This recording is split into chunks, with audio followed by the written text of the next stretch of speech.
আজকে হলো 1 ফেব্রুয়ারি, সকাল 8টা বাজে। আর আমাদের এখানের কন্ডিশনটা হচ্ছে জাস্ট এরকম, প্রচুর কুয়াশা। তাও এখন একটু মনে হয় কুয়াশাটা একটু হলেও কমেছে, বাট 2-3 দিন ধরে তো সবাই জানো একটু ওয়েদারটা অতটা ভালো নয়।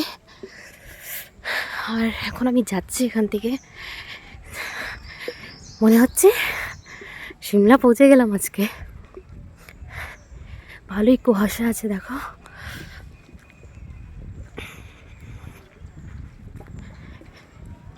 এটা হচ্ছে আমাদের এখানের একটা বড় আম বাগান।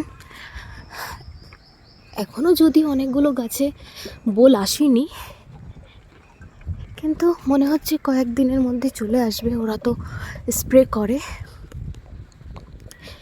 এখানে প্রচুর কিন্তু আম, এত আম হয় টুপটাপ করে। যখন আমের পড়ার সিজন আসে পড়তেই থাকে, মানে রাস্তায় পুরো আম ছড়াছড়ি থাকে, এই পুরো রাস্তায়। আমি এখন যাচ্ছি এখান থেকে। চলো নেক্সট ভিডিওতে পরে আবার দেখা হবে, টাটা।